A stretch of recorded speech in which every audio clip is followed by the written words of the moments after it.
셋째 강의를 시작하겠습니다. 이제 우리는 페르시아부터 18세기까지 이 2300년의 역사를 우리가 하나님께서 역사의 흐름을 어떻게 설명하셨는가 하는 것을 2시간에 걸쳐서 이제 말씀을 드렸고요. 오늘은 다니엘 11장 40절부터 12장 1절까지 제가 여러분들에게 다 외우라 한 그거 지금 다 외울 수 있을까요? 한번 해볼까요? 예? 같이. 자, 천천히 시작. 마지막 때에 남방왕이 그를 찌르리니 북방왕이 병거와 마병과 많은 배로 회리바람처럼 그에게로 마주와서 그 여러 나라에 들어가며 물이 넘친같이 지나갈 것이요 그가 또 영화로운 땅에 들어갈 것이요 많은 나라를 패망케 할 것이나 오직 에돔과 모압과 암몬 자손의 존귀한 자들은 그 손에서 벗어나리라. 그가 열국에 그의 손을 펴리니 애굽 땅도 면치 못할 것이므로 그가 권세로 애굽의 금은과 모든 보물을 잡을 것이요 리비아 사람과 구스 사람이 그의 시종이 되리라. 그러나 동북에서부터 소문이 이르러 그로 번민케 하므로 그가 분노하여 나가서 많은 무리를 다 도륙하며 진멸고자 할 것이요 그가 장막궁전을 바다와 영화로운 땅 거룩한 산 사이에 베풀 것이나 그의 끝이 이르리니 도와줄 자가 없으리라. 그때에 너 민족을 호위하는 대군 미가엘이 일어날 것이요 환란이 있으리니 이는 개국 이래 그때까지 이는 개국 이래로 그때까지 없던 환란. 여러분들이 잘 해주셔서 정말 감사합니다. 예. 자, 이제 이걸 내가 왜 외우라 했는지 여러분 조금 이해들이 됩니까? 이 지난날의 역사 어떤 흐름 속에서 마지막 때에 이 예언이 나오는가? 자, 우리가 11장 단락으로 이렇게 우리가 했는데 여러분 여기 보면 아까 우리가 여러분 예를 들면 교황권 로마가 일어나는 남방왕 북방왕 싸움을 통해서 거짓으로 그다음에 여러 가지 형태로 얘기 그리고 또 신들의 이야기가 나오고 이런데 여기에는 지명 얘기가 계속 나와요. 여기에는 영화로운 땅, 에돔, 모압, 암몬, 애굽 땅 그리고 리비아와 구스 특징이 있어요. 네? 마지막 때는 하나님이 또 이 내용으로 우리를 이끌고 있는 거예요. 좀 특징이 있죠, 그죠?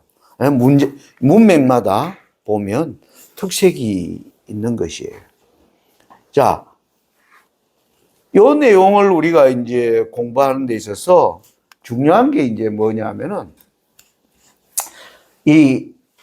우리가 1절부터 지금 39절이 내비게이션이었잖아요. 그러니까 BC 6세기부터 시작해서 쫙 AD 4, 5세기까지 그 다음에 6세기부터 13세기 14에서 또 16세기 17, 18세기 하나님이 차례대로 세기를 걸쳐서 이제 예언을 연구하는데 이 마지막 때 1798년 이후에 이것도 하나님이 이게 예언적 내비게이션이라는 거예요. 그러니까 우리가 이걸 어떻게 이해하고 생각할 것인가.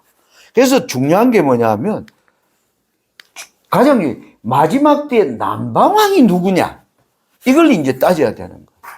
이미 북방왕은 계보가 완성되었어. 북방왕은 셀루쿠스 왕조에서 어디로? 로마로. 로마에서 교황권으로. 자, 그런데 11장 40절에 보면 남방이 북방을 그래서 북방이 죽게 된 상처를 받은 거예요. 남방이 그를 찔렀다. 이 북방을 찔렀단 말이에요. 자, 그러자 찔린 북방왕이 병거와 마병과 많은 배로 회리바람처럼 그에게로 그는 자기를 찌른 남방왕에게 이제 쳐들어가 가지고 물이 넘친같이 지나갈 것이요. 이제 이런 많은 나라를 패망케 하고 그렇게 한다는 거예요. 그러니까 여기 이 북방왕은 이미 우리가 교환권인 걸 아는데 내용을 보니까 남방에게 찔린 교환권이에요. 그렇죠? 그죠? 남방에게 치명적인 상처를 받은 교환권임을 우리는 알 수가 있어요. 앞에 공부를 통해서. 이해됩니까? 자, 그러면 우리가 이제 남방왕도 변했잖아요. 아까 여러분 본 5절부터 15절까지는 남방왕은 프톨레미 왕조였어. 그죠? 그 다음에 35절로 가니까 남방이 이슬람으로 또 성격이 바뀌었어. 그래, 안 그래요? 자, 그러니까 마지막 때 남방왕은 누구냐? 이제 정체를 잘 밝혀야죠. 이걸 제대로 밝히고 뭐 예언을 풀어야 될 거 아니에요.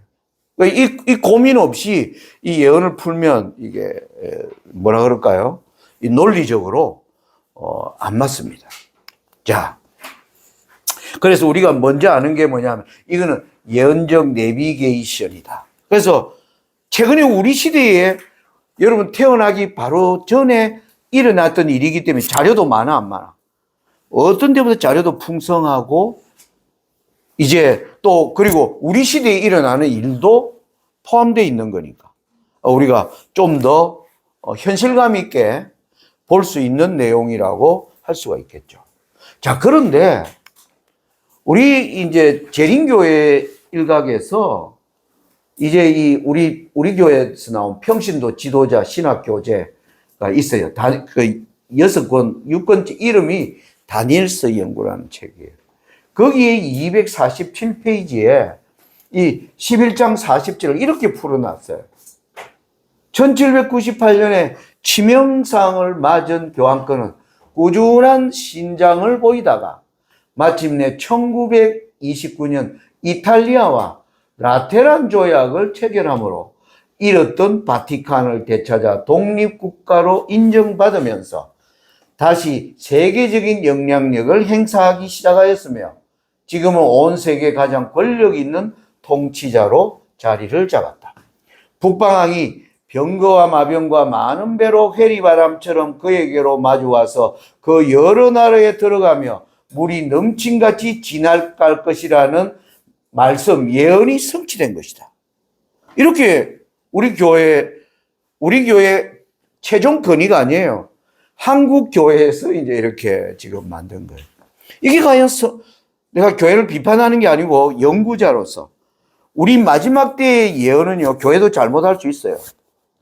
지난날의 예언들은 사실 엘렌 G 화이트 1798년 이전에 관한 예언들은 하나님이 엘렌 G 화이트를 통하여 많은 빛을 주셨습니다. 사실은 우리 교회가 연구한 것보다도 사실 하나님이 예언적 우리에게 선물을 줘가지고 우리가 눈이 뜨인 거예요, 사실은.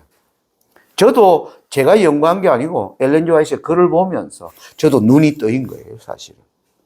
그런데 이 시대에 대한 변화는 엘렌 G 화이트가 뭐 일요일 시험령이 미국에서 일어나고 마지막 때에 어떤 이런 거짓 운동이 일어나고 이런 부분만 얘기했지 시사적인 부분은 엘렌 G 화이트 한마디도 하지 않았습니다. 엘렌 G 화이트 쉽게 말하면 몰랐다는 거죠. 하나님이 엘렌 G 화이트에게 안 보여준 거예요. 안 보여준 거. 그거는 우리 시대에 우리가 연구하고 뭐예요? 밝히도록 하나님이 남겨놓은 저는 과제라고 생각을 합니다. 자, 그렇기 때문에 견해가 다를 수 있어요. 그런데 대부분의 한국 교회가 미국 교회도 이렇게 믿는 사람들이 대부분이에요. 이 라테란적 1929년에 이 라테란 조약이 다니엘 11장 이 예언이 성취된 것이다. 저는 천만에 아니올시다.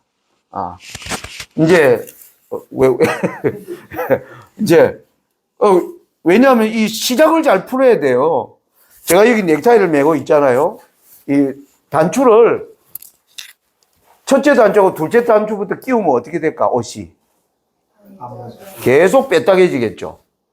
그러니까 예언이라고 하는 내비게이션은 첫 단추를 다니엘 7장을 볼 때 사자를 바벨론으로 딱 쳐야 페르시아의 차례대로 풀 수 있어요. 그걸 엉뚱한 나라로 풀어버리면 막 애굽 괴롭고 아수르하고 막 이런 식으로 풀어버리면 뒤까지 다 뭐 한 거예요?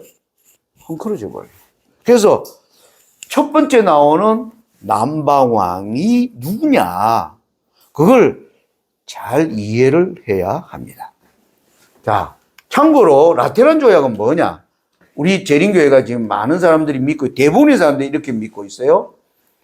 그 당시 교황이 비오 11세고, 이탈리아의 총통이 바로 무솔리니라고 하는 총통이 있었어요.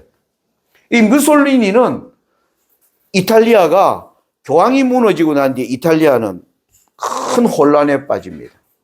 그래서 여러 나라로 갈라지고 분열되어 있는 나라를 통일한 자가 바로 이 무솔리니라고 하는 사람. 이 자가 이제 통일된 이탈리아를 이끌어가는 데 있어서 큰 리더십이 뭐냐 하면 1000년 이상 동안 영향을 끼쳤던 교황의 영향이 무시할 수 없는 영향이라는 걸 알고 교황에게 요청을 해요. 야, 당신 나폴레옹에게 땅도 다 빼앗기고 지금 어디 바티칸이 이제 교황청이 있을 근거지가 없는데 내가 로마에 그 땅에 근거지를 좀 드릴 테니까 당신은 국민들에게 제가 이렇게 권세를 잘 할 수 있도록 국민들의 지지를 제게 좀 모아달라. 두 사람 사이에 이제 서로 필요가, 교황권은 지금 나폴레옹에게 치명상을 입고 모든 것을 빼앗겨버리고 땅도 없는 그런 가운데서 그것을 해주는 이제 무솔리니가 이제 자기에게는 필요한 존재이고, 무솔리니는 이탈리아 국민으로부터 가장 오랫동안 영향을 가져온 이 교황이 야, 이 사람을 지지한다. 이 사람은 좋은 리더십을 가지고 있다. 이런 식의 서로의 필요에 의해서 협정을 맺은 게 라테란 조약이에요. 그래서 이것은 라테란 조약의 사진이에요. 이 무솔리니와 이제 교황이 먼 이제 사람들이 보는 가운데 서로 이제 문서화하는, 그래서 이 회담은 유명한 회담입니다. 그래서 이 회담 덕분에 오늘날 로마의 바티칸 시티라고 하는 것이 생겨난 것은 사실이에요. 이 일은 역사적 사실이에요. 근데 다니엘 11장 40절 예언이 성취된 것은 아니에요. 그렇게 볼 수가 없어요. 어떻게 여기에 물이 넘친같이 지나? 그러면 여기에 그가 누가 되냐면 이탈리아가 그가 돼버리는 거예요. 남방왕이. 무솔리니가 남방왕이 되는 거예요. 예? 그리고 여기 서로 싸워요. 아까 우리 이 역사의 예언의 내용에 보면 여기 뭡니까? 서로 찌르고 들어가서 뭐 하는 겁니까? 복수하는 장면이거든요. 예, 이건 전혀 맞지 않는 그 그림인 것입니다. 자, 그렇기 때문에 이 내용을 해석하려면 이렇게 해야 돼요. 자, 마지막 때 남방왕은, 찌른 남방왕은 프랑스 혁명에서 올라온 무신론 세력이, 아까 무신의 시대로 접어들면서 무신의 사상이 프랑스 국민들 마음속에 들어왔고, 그러자 부패한 왕, 무능하고 타락한 종교 뒤집어 엎어버리자. 그래가지고 나폴레옹이 올라와서 이제 백성들을 대신하여 이제 그 세력을, 왕정을 엎어버리고, 그 다음에 교황이 주도하는 뭡니까? 이 역사를 이제 뒤엎어 버린 것이. 그래서 여기에 올라오는 남방왕은 프랑스 혁명을 일으킨 무신론 세력이에요. 그래서 그 세력이 그는 바로 북방왕이 교황권을 찌른 거예요. 그러니까 여기 이제 북방왕은 무신론 세력의 상처를 입은 교황권이에요, 이제. 예? 북방왕이 병거와 마병은 뭐예요? 군사를 동원하고 많은 배로 회리바람처럼 그는 바로 교황권을 찌른 무신론 세력에게로 막 쳐들어가는 겁니다. 마주 와서 그거는 교황권을 찌른 무신론 세력이 있는 여러 나라에 들어가며 어떻게 들어간가? 물이 넘친가? 여러분 홍수 나면 막 확 떠내려가는 것처럼 그렇게 지나갈 것이다. 이렇게 다니엘 11장 40절이 기록되어 있는 거예요. 이거는 이탈리아가 뭐 교황권에 그런 짓을 한 적도 없고 아까도 얘기했지만 둘의 필요에 의해서 가진 평화회담이에요. 라테란 조약은. 그런데 우리 교회가 이렇게 생각하는 이유는 봐라 이것 때문에 교황권이 바티칸에 이제 지금과 같은 웅장한 세력의 둥지를 틀 수 있었으니까 의미 있는 사건이지만 예언은 그렇게 풀면 안 돼요. 예언은 사실관계에 잘 입각해서 풀어야 하는 것입니다. 자, 이 내용 자, 이제 나폴레옹 얘기를 할게요.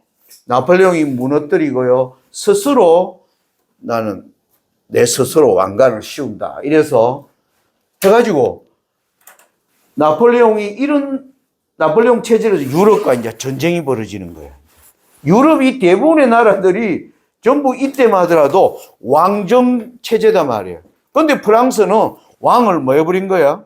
단두대에다가 그냥 목을 잘라버리고 왕비도 뭐예요? 왕비도 그렇게 죽이고 그리고 막 교회도 다 뒤집어 엎어버리고 그러니까 이 지역도 다 가톨릭 교회들이 있는 지역이잖아요. 그러니까 왕과 이 모든 세력들이 나폴레옹과 대항하는 이제 전쟁이 있으면서 나폴레옹과 이제 싸우는 게 라인 동맹이라가 주변 나라들이 동맹을 일으켜서 나폴레옹과 전쟁을 일으켜요. 그러다가 나폴레옹이 결국 전쟁에서 지고 나폴레옹은 세인트 헬레나 섬에 유배되어 있다가 여기서 죽어요. 나폴레옹이 다시는 못 나오도록 이 뭡니까? 아메리카와 대서양 남단 아주 외딴 섬에다가 딱 집어넣고 다시는 군사 일으켜가 혁명 일으키지 말라. 그래서 나폴레옹의 꿈은 사라져요. 자, 여기서 교황권을 찌른 걸 나폴레옹으로 보면 안 돼. 내가 얘기했죠. 다니엘 11장은 인물을, 사람을 얘기하는 게 아니야. 뭘 얘기한다? 사건의 흐름을 얘기한다는 걸 우리가 꼭 기억해야 돼요. 그래서 교황이 뭐 나폴레옹에 복수할 기회도 없어. 나폴레옹이 이렇게 그냥 인생이 끝난 거예요. 그래서 이게 사람 얘기하는 게 아닌 것입니다. 자, 그래서 나폴레옹이 몰락하고 이제 유럽을 다시 재건하자는 회의가 비인해서 회의를 내용이 유럽의 상태를 나폴레옹 전으로 이제 돌리는 것을 목표로 한 이제 다시 구체제로 돌아가는 거예요. 프랑스가 뒤집었는데. 자, 그러니까 이 무신론 혁명을 일으킨 세력들, 백성들은 구체적인 왕정과 교황권 그리고 산업혁명으로 말미암아 온 자본주의가 막 이제 돈을 벌고 가난한 사람들은 노동자로 전락하니까 자본주의의 쓰레기를 청소하는 이 무신론 혁명이 이제 중단되었다라는 걸 이제 사람들이 아쉽게 생각해요. 여기 보면 이게 레닌이에요. 레닌. 이 그림이 러시아의 레닌이 이 자본가들과 무능한 왕과 이 교회를 다 빗자루로 쓸어버렸다. 이게 소련에서 나온 풍자하는 이 만화입니다. 자, 그러면 우리가 이제 역사를 추적해 봐야 되는 거예요. 자, 나중에 교황권이 복수하는 남방은 누구냐? 교황권이 복수하는 남방은. 자, 그러면 우리가 1798년 이후에 쭉 보면 프랑스 혁명에서 추구한 이 무신론의 혁명을 이어받기 위해서 1829년에 헤겔이 유물론 사상을 만들고 프랑스에서 다시 혁명이 일어나요. 7월 혁명. 그래서 실패해요. 그러자 또 독일에서 마르크스가 일어나서 프롤레타리아여 단결하라. 공산당 선언을 하고 또 1804년 프랑스에서 또 혁명이 일어나 완수해버려. 또 무효로 돌아가요. 그런 가운데 이제 다윈의 진화론, 인간은 신이 만든 게 아니라 진화 발전되었다. 뭐 이런 사상도 나오고, 니체의 초인 사상. 인간은 신에게 지금까지 예배드리는 존재에서 신은 죽었으니까 신을 초월하는 인간으로 발전해야 된다. 이런 이제 막 무신론 사상이 계속 나오는 거예요. 그리고 1871년에 파리 꼼뮌이라는 프랑스에서 다시 프랑스 혁명에 버금가는 큰 혁명이 일어나요. 이때는 혁명대가 정부를 무너뜨려요. 그러니까 저가 다시 국가를 세우건데 49일 만에 무너져 버려요. 아무튼 근데 프랑스 혁명 이래로 가장 큰 혁명이 일어났는데 그것도 실패로 돌아가 버려요. 자, 그런데 이러한 사상을 성공하는 혁명이 뭐냐면 소련에서 러시아죠, 러시아. 블라디미르 레닌이라고 하는 사람이 1917년에 볼셰비키 혁명을 통해서 이 프랑스 혁명의 사상을 완성해요. 그래서 프랑스 국민들이 원하는 국가, 체제, 나폴레옹은 전쟁으로 실패해버렸고 그 이후에 여러 가지 시도가 있었지만 다 실패했는데 남방왕이라는 말은 북방왕과 대항할 수 있는 거대한 조직을 가져야 되는 거예요. 무슨 말인지 아시겠어요? 이 거대한 조직을 갖고자 여러 번 시도했는데 성공하지 못하다가 성공한 것은 소련의, 그 당시 소련이라면 안 돼요. 러시아가 하고 난 뒤에 소련, 소비에트, 소련은 소연 이 두 개의 약자입니다. 그래서 무신론 체제, 거대한 체제를 이룬 것은 바로 러시아였어요. 그러니까 찔른 거는 프랑스가 찔렀는데 완성은 러시아가 한 거예요. 여러분 이게 이제 역사적 흐름 속에서 우리가 이해해야 한다는 것입니다. 그래서 프랑스는 프랑스 혁명에서 파리 꼬민까지 여러 차례 시도를 합니다. 그런데 결국 완성을 못해요. 1830년, 그 다음에 1848년, 이 파리 꼬민이라는 사건은 아주 여러분 아주 큰 사건이었어요. 자, 하나의 예를 들면 우리나라 한국일보의 논설가가 프랑스 혁명이 200주년이 왔을 때 신문에 쓴 칼럼이에요. 그걸 제가 일부 따왔는데 한번 누가 읽어볼까? 예영양이 읽어봐. 마르크시스트 역사가들은 1798년 프랑스의 부르주아 혁명이 19세기 유럽에서의 연속적인 혁명적 소유를 불러일으켰다고 정리하고 있다. 부르주아 혁명은 1848년 3월 프랑스에서 프롤레타리아 혁명이 일어나는데 밑거름이 되었으며 사회주의와 공산주의 혁명이 전 세계로 퍼져나가게 했다. 1871년 파리 콤뮌은 공산주의 혁명 운동의 휴시였으며 1917년 10월 러시아 혁명, 1949년 중국의 고는 흥선화가 뒤를 이었으며 쿠바에서 에티오피아에 이르기까지 세계 여러 나라에서 공산혁명은 승리를 구가했다. 혁명에 대한 마르크시스트의 이러한 계보 모델은 최근까지도 프랑스의 역사학자들에 의해 널리 보급되었다. 예, 이제 일반 프랑스의 이 무신론 혁명에 대한 사상 체계가 계속 시도가 되어 있었는데 마침내 1917년에 이 일로 확산되는 하나의 전기를 마련했다. 이게 이제 역사에서 실제로 일어난 일들이라고 할 수가 있습니다. 자, 이건 뭐 여러 가지 프랑스 혁명 전집 17권에 보면 뭐 이런 표현, 여러분 나중에 유튜브로 올리니까 그때 읽으세요. 자, 칼 마르크스는 이렇게 얘기했어요. 파리에서의 혁명, 바로 1798년 전 세계를 통해 엄청난 반향을 불러일으켰으며 강력한 국제적 연대 운동을 촉진시키는 운동이다. 마르크스가 직접 프랑스 혁명 연구에서. 그리고 레닌과 이 트로츠키는 레닌과 함께 볼셰비키 혁명을 같이 일으킨 동력자인데 그가 이렇게 얘기합니다.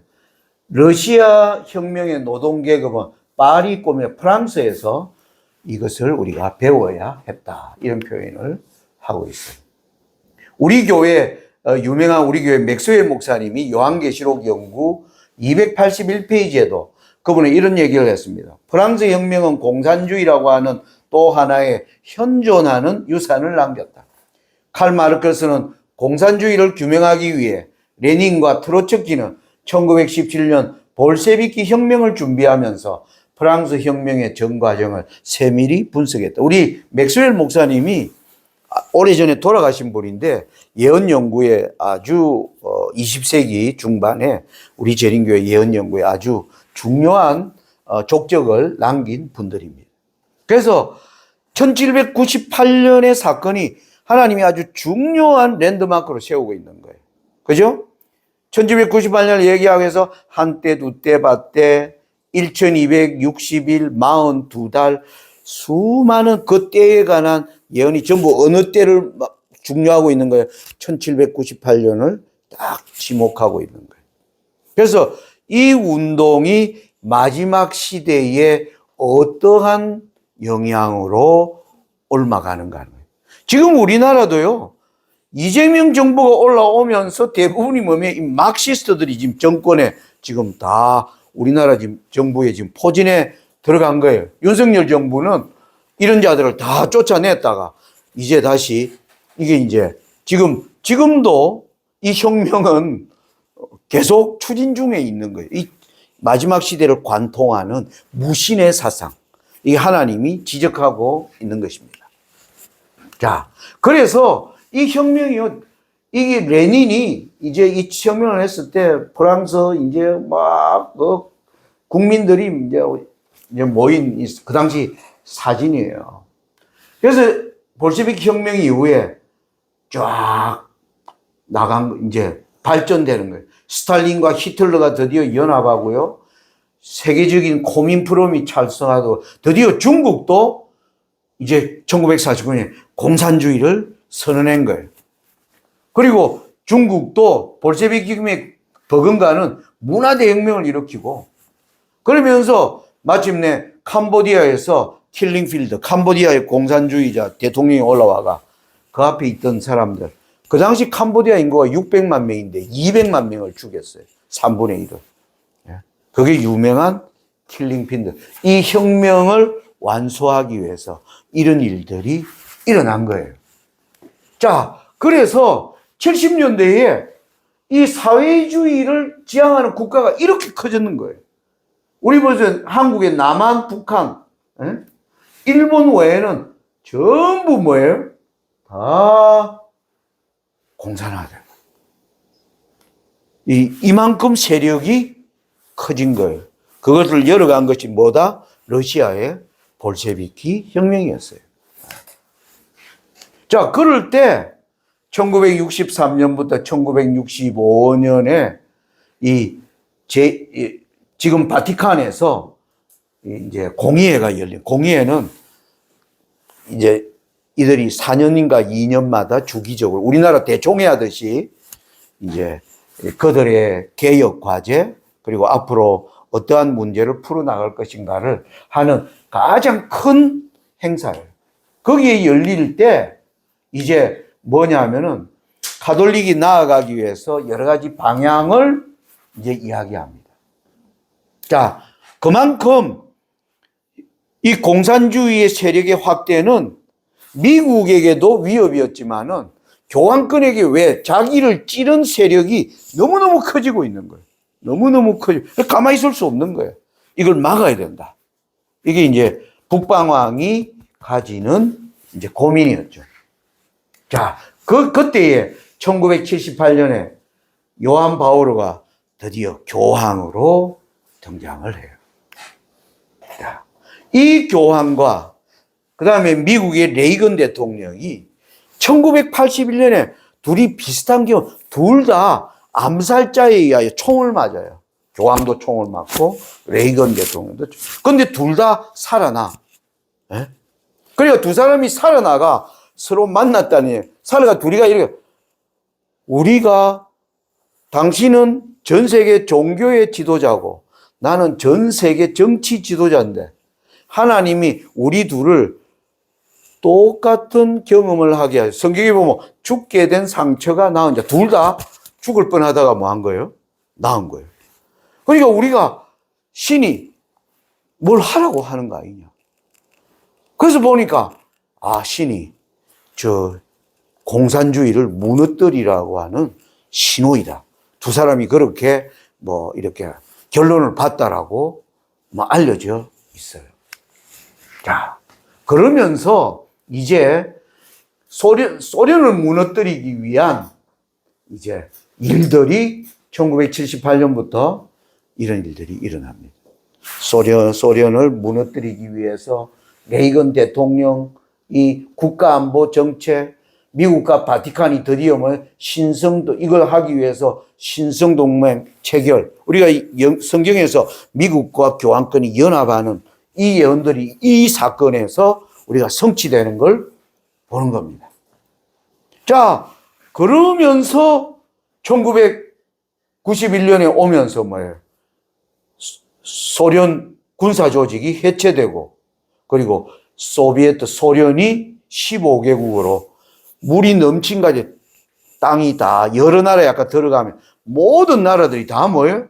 다 무너지는 사건이 이때 일어나.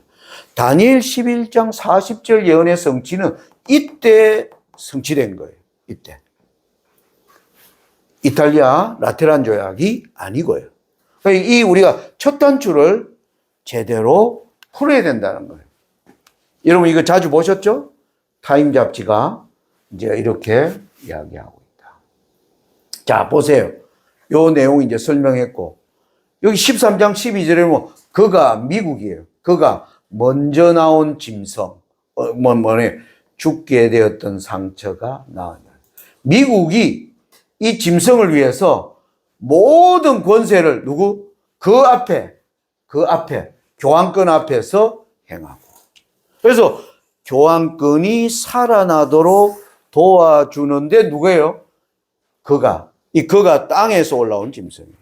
그가 먼저 나온 짐승, 교환권의 모든 지난날 권세를 누가 행한다고? 미국이 행하는 겁니다. 미국. 행하면서 죽게 된 상처가 나서 올라오는.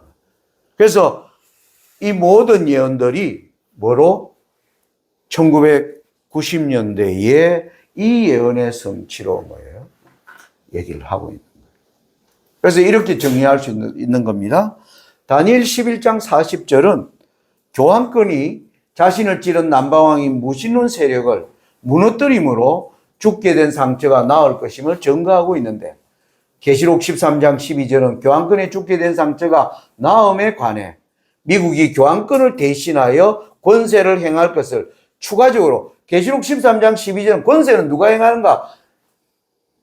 그가 행한다는 거예요. 그는 땅에서 나온 짐승이에요. 그래서 이 모든 예언을 종합하면 바로 이 예언이 성취된 것을 알고 있는 거예요. 그 드디어 무너지자 사회주의가 이제 붕괴한 거예요. 그러자 이제 미국이 주도하는 모든 세계를 하나로 만들어서 먼저 인터넷 시대가 열린 거예요. 미국의 여러분 빌 게이츠로 대표되는 마이크로소프트사 이런 엔지니어들이 세계적인 인터넷 시대를 미국이 열어가는 거예요. 그리고 드디어 미국이 주도하는 전 세계가 이제 하나의 시장, 하나의 백화점처럼 물건을 서로 교환하는 WTO 체제를 미국이 권세를 행하는 거예요. 미국이. 권세는 미국이 행하는 거예요. 이 예언이 그렇게 1995년도에, 정확히 지금으로부터 30년 전이에요. 30년 전에 이 체제가 출범한 것을 우리가, 개인 인터넷 시대도요, WWW 1995년에 시행되었습니다. 1995년에. 자, 그래서 우리가 여러분들이 다 외운 이 내용은, 자, 43절, 동북에서부터 소문이 오면 이제 분위기가 바뀌죠. 그 분위기 바뀌기 전 41절에서 43절은 미국과 교환권의 연합 아래 이루어지는 세계적 변화를 말해주고 있는 거예요. 그러니까 1798년 지금까지 200년의 변화를 이 짧은 세계 성경절에 뭐인 거예요? 하나님이 농축시켜 놓은 거예요. 이해되나요? 무슨 말인지? 네. 자, 그러니까 교환권은 어디에 가느냐면 지금까지 원수 관계를 맺었던 신교 핍박하고 이슬람과 싸우고 이들과 다 뭡니까? 이제는 화해하는. 왜? 다시 세계적, 아이고, 노젓는 사람이 굉장히 많네. 에? 에? 노젓는 사람이 아침에는 2명이더만 지금 3명이 노를 졌네요. 지금 뭐 2시에 이렇게 밥 먹고 여러분 앉아 있는 것도 대단해요, 사실. 나도 사실 잠 와. 근데 깨우면서 지금 강의하고 있어요. 예. 자, 그래서 이들의 활동, 우리가 중요한 권세는 미국이 행하는 거예요. 그래서 교황권은 조용히 종교적 통합, 지금까지 원수되어 있던 것들과 지금 다 화해하는데 주력하는 거예요. 미국은 뭐예요? 정치와 경제적 역할을 확대하는데 주력하는 것을 우리가 이해하면서 이 세계를 들여다봐야 된다는 거예요. 자, 그래서 우리는 1995년에 자주 얘기했죠. 4명의 교황이 지금 출연한 걸 보고 있는 거예요. 이들이 활동한 걸 자세히 보면 이 예언과 어떻게 되는가. 실제로 요한 바오로 2세는 공산주의를 해체하고요. 유태교와 화해했어요. 유태인들 죽이는데 뒤에 유태인들을 옛날에 많이 핍박했어요. 중세시대에. 예수를 죽인 민족이라 이래가 유태인들은 지급도 못 얻고 유태인들은 뭐 어떤 다리를 세우면 유태인들은 돈 내고 지나가고 다른 사람들은 그냥 지나가고 그리고 유태인들은 어떤 뭡니까? 돈 잘 버는 뭐 하여튼 이런 땅을 대단히 소유할 수가 없다. 열심히 해도 뭔가 할 수 없는 그런 제약들을 굉장히 많이 하죠. 그리고 또 독일 히틀러 때에는 유태인 죽이는데 가톨릭 교회가 동조한 역사도 있어요. 그래서 거기에 대하여 아주 깊은 사과를 하면서 유태교와 가톨릭이 공식적으로 화해를 이 교황이 실현했고 베네딕토 교황은 신교와의 화해. 프로테스탄 미안하다. 우리가 마르틴 루터 그리고 칼뱅 웨슬리, 수많은 사람도 우리가 핍박한 거. 그때 무식해서 그랬다. 종교는 사랑인데. 그래가지고 신교와의 화해를 이뤄낸 거예요. 남은 게 이슬람과의 화해였어요. 이슬람과의 화해를 이룬 게 바로 프란시스코 교황. 이슬람을 다 찾아가가지고 뭐예요? 이슬람에 지금 전쟁이 일어나가 난민들이 많아요.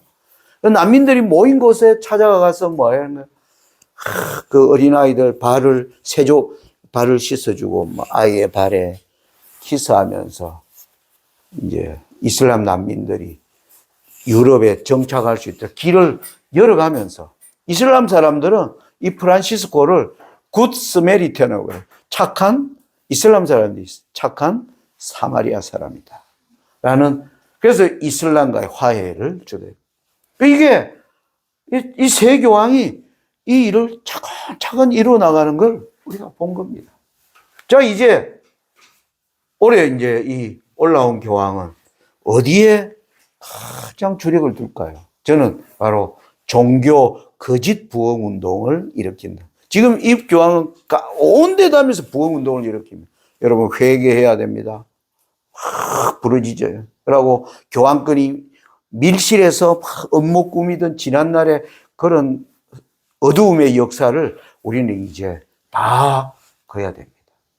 그리고 사제들에게도 그 지금까지 해오던 많은 이 사제들의 권위 이런 것에 대하여 그리스도의 겸손을 배우라. 그러면서 지금 이 레오 14세는 엄청난 센세이션을 일으킨다라고 지금 가톨릭에서 지금 평가를 하고 있어요. 최근에는 뭐라고 했어요?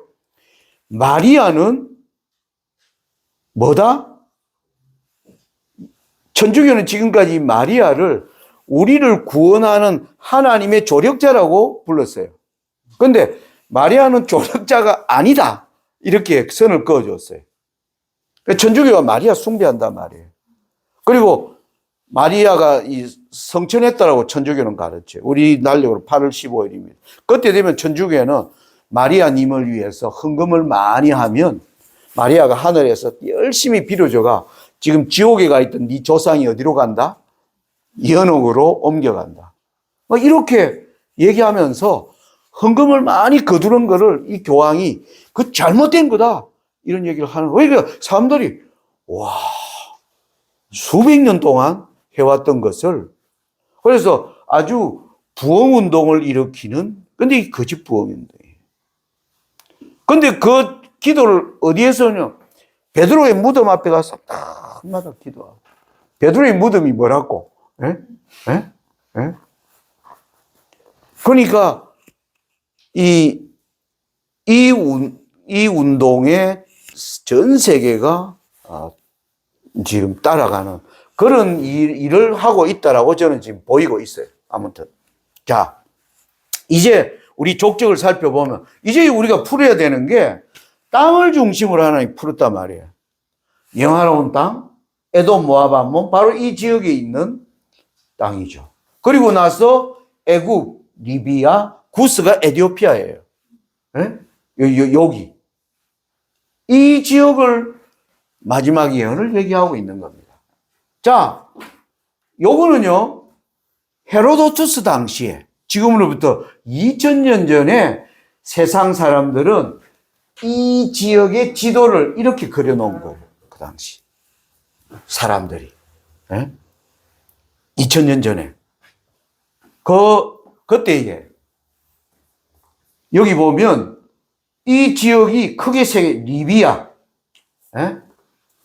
예? 그 다음에 이집트, 애굽. 그 다음에 이게 뭐예요? 에티오피아. 이 세 개 지역을 이 지역이 구성되어 있다라고 헤로도투스 시대에 그렇게. 그래서 하나님이 리비아, 애굽, 이집트는 어떤 세계를 지형학적으로 어떤 세계를 나타내느냐 하면 하나님을 믿지 않는 세계의 부자와 가난한 자의 모든 세상을 잘 설명하는 땅이라고 볼 수가 있어요. 리비아라고 하는 땅은요, 오늘날 이 리비아에는요, 땅의 99.6%가 사막이에요. 사람이 살 수 있는 거 0.4%밖에 안 돼. 그러니까 이 지역은 사람들이 어떨까? 예전에는 아주 가난했어요. 지금은 석유가 나와가지고 그나마 좀 사는 거지. 석유가 발견되기 전에는 아주 뭡니까? 가난한 사람들이 사는 곳이었어요. 구스 땅은 뭐예요? 여기는 먼 바다에서 들어와서 들어가는 관문이기 때문에 각종 진귀한 보물이 많은 부유한 땅, 황금, 모략, 유향 이런 것들이 구스 땅을 통해서 들어오는 게 구약에 나온. 여기에는 비옥한 사람들이 지나가는 땅. 여기는 부자들은 그들도 보지도 않는 땅이에요. 그런데 이집트는 이 모두의 뭡니까? 관문이에요. 다.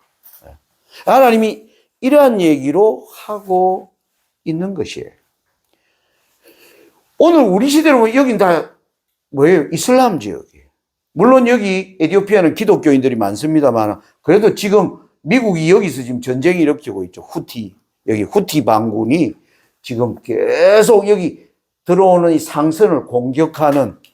그래서 미국이 여기에서 왜냐하면 석유 수송단이 많이 지나가요. 그래서 미국이 지금 여기 아예 미국의 전투 부대를 지금 상주시키고 있어요. 해적들이 판치지 못하도록. 그래서 지정학적으로 보면 이 이슬람권이 지금 미국과 교황권의 영향 아래 들어가는 것도 충분히 예언이 해석 가능하다. 그런데 우리는 오늘날 이 시대에 하나님이 영화로운 땅과 에돔과 모압, 암몬은 지금 뭐라고 해석해야 되나? 마지막 때에 주어지는 뭐다? 상징적 용어로 등장하는 걸 우리가 볼 수 있는 거예요. 그러면 영화로운 땅은 진리를 가진 것. 에돔과 모압, 암몬은 진리를 아는데 진리를 뭐예요? 따르지 않는 백성. 그러니까 아까 카톨릭 교회가 이런 유대교 이런 자들과 뭐에 연합하는 것을 잘 설명해 주는 것이라고 우리가 이해할 수가 있습니다. 그래서 종교적 통합, 정치적 통합이 이루어지는 걸 우리가 지금 보고 있는 것이에요. 그래서 이 예언이 성취되는데 마지막으로 여러분 실제로 이 뭡니까?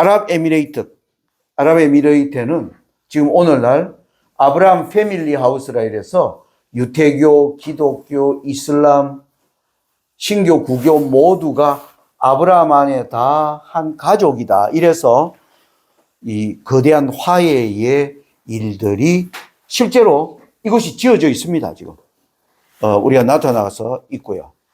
자, 아까 보세요. 1995년에 WTO를 출범하면서 달러의 세계화를 이룬 거예요. 미국은 이제 전 세계가 달러로 이제 사람들이 거래하는 거예요.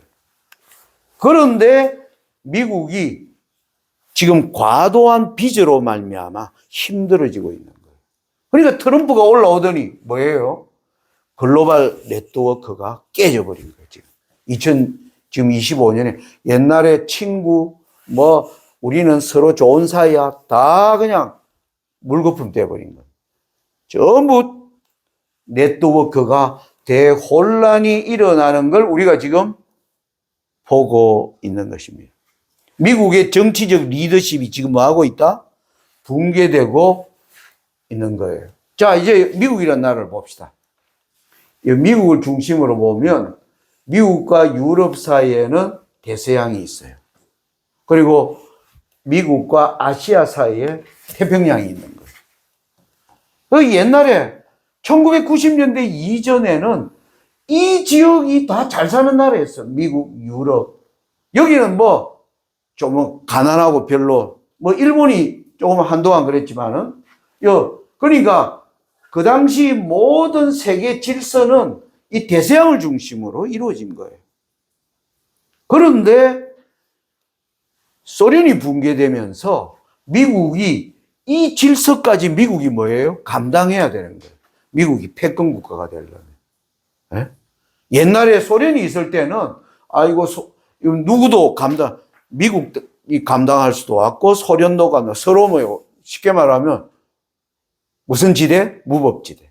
그냥 누가 이걸 감당해야 될 책임이 없는데 소련이 붕괴되니까 미국이 패권 국가가 된 거예요. 네가 패권 국가가 되려면 세계를 편안하게 뭐 해야 된다? 여기를 다니는 모든 배들이 안전하게 다니도록 뭐 해야 돼요? 패권을 가진다는 거는 자기가 질서를 세운다는 거예요. 그러니까 미국이 이걸 한 12년 하다가 지금 나자빠진 거예요. 돈이 너무 많이 들어간다. 그래야 얼마 전에 APEC이 아시아 태평양 바로 이 지역에 있는 모든 나라들이 회의에 참여하는 거예요. 우리나라 경주에서 했는데. 이 APEC을 미국이 주도해서 설립한 회의예요. 그런데 트럼프 대통령이 뭐예요? 왔다가 회의 때는 뭐예요? 가버린 거예요. 나 안 해 하면서. 그러니까 미국이 지금 완전히 혼란을 주는 걸 우리가 보고 있는 겁니다. 자,